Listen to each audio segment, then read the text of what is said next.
আসসালামু আলাইকুম। বিসমিল্লাহির রহমানির রহিম। আমার আজকের কবিতাটির নাম 21শে ফেব্রুয়ারি।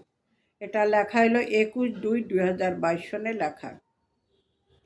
প্রেরণার উৎস হয়ে যুগে যুগে এসেছে 21শে ফেব্রুয়ারি।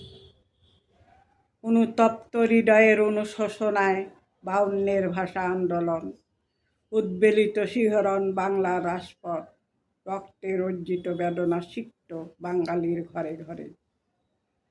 প্রদীপ্ত অতীতের প্রাণান্ত আবেগ, স্বপ্নলীল উৎসর্গ 21শে ফেব্রুয়ারি। অন্ধকার আলো জলে অগ্নিশিখা হয়ে। সালাম, বরকত, শফিক, রফিক, জব্বার, নাম না জানা অনেকে। চেতনার স্পন্দন মাতৃভাষা আমি কি ভুলিতে পারি। দুঃসাহসের যবনিকা, শহীদ স্মৃতি অমর হোক। 69-এর আন্দোলন আত্মপত্রয় ঐক্যবদ্ধ দীপ্তিতে উদ্ভাসিত। রাষ্ট্রভাষা বাংলা চাই, রাষ্ট্রভাষা বাংলা চাই, আগামীর স্লোগান। আমার দ্বিতীয় কবিতাটির নাম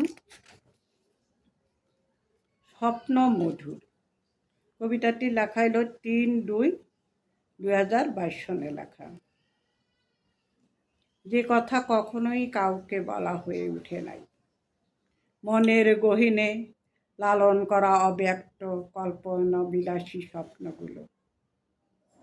জীবনের না পাওয়া আরেক নাম আঁকাবাঁকা পথ।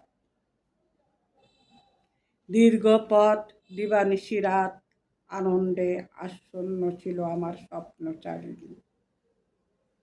আজ দীপ্তময় জীবন অন্তরের অন্ধকারে অনেকটা বছরে কেটে গেল। নিঃসঙ্গ রাত অসৌভ জাগিয়ে রাখে দুঃস্বপ্নের চিরনিদ্রায়। অবসরে, বসন্ত কিংবা হেমন্তে বাসনা হয়ে একা কিন্তু মানব জীবনের শেষ বেলায়। হাতে হাত রেখে বলবে না এসো আগামীর এই পথ চলায়। দুজন দুজনার সুখ দুঃখ ভাগাভাগি করি, স্বপ্ন দেখি নতুন প্রজন্মের। আমার কবিতাটি যদি ভালো লাগে অবশ্যই সাবস্ক্রাইব করে আমার পাশে থাকবেন। যদিও আমি কবিতা আবৃত্তি বলতে পারি না, তবে লিখতে পারি। আমার এই ক্ষমা দৃষ্টির চোখে দেখবেন আপনারা সবাই। অবশ্যই সাবস্ক্রাইব করে আমার পাশে থাকবেন। ভালো থাকবেন। আল্লাহ হাফেজ।